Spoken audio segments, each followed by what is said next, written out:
Have you ever been cheesed off because you gave a referral, they got the business, but you never heard back? No acknowledgement or thank you. I know, I have. This is Rashid Kotwal. Today I'm going to wrap up a series on referrals, specifically the do's and don'ts. Now, in case you missed them, we have other videos on why you need to have a referral system, how to select referral partners, and the benefits of a referral kit. They're available on our website, revealedresources.com. So let's get into it. First, realize that everything starts with your mindset.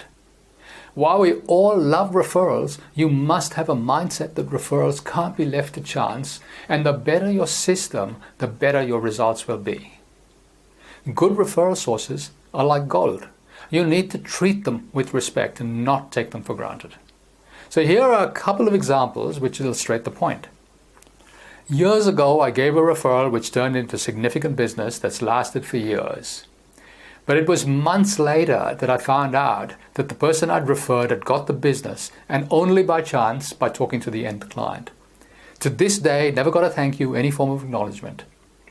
Contrast this with another referral. I was really surprised to get a handwritten note and a couple of movie tickets in the mail as appreciation, even though the referral eventually went nowhere. Now, who am I more likely to refer in the future? It's not about the movie tickets. It's about the active appreciation and acknowledgement. So moving on, you've given a referral. Hopefully you've introduced both parties and told each other why you believe they'd be a good fit. But don't leave it there. Things get in the way. So I really suggest you actively follow up with both parties to see if you can facilitate moving forward. Your referral partner will appreciate it. And if you've received the referral, for heaven's sake, keep the referrer in the loop. They've taken the time and trouble and made the effort to look out for you.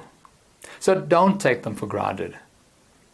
Now, a question I often get is, should I pay for referrals? Look, there's no right or wrong answer here. It comes down to the referrer's expectations.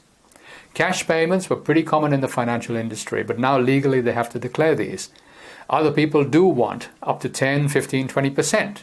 But many referrers don't want any form of payment. But there's nothing stopping you from sending them a gift that shows appreciation. A colleague sends her referral partners a jar of homemade jam with a note and says it's always a hit. One thing you should be aware of is that a referral partnership can become unbalanced. By that I mean one side provides lots of referrals and gets none in return.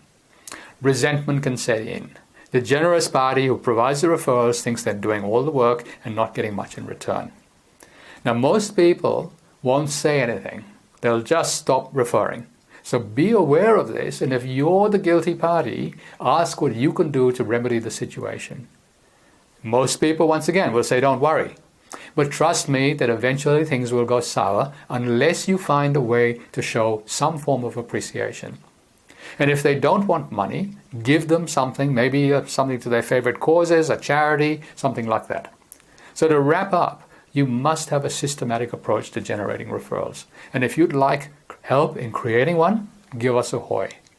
And if you found this video series valuable, please like and share it with your network. And finally, we have tons of business building strategies on our website, which you can find at revealedresources.com. Till next time, this is Rashid Kotwal.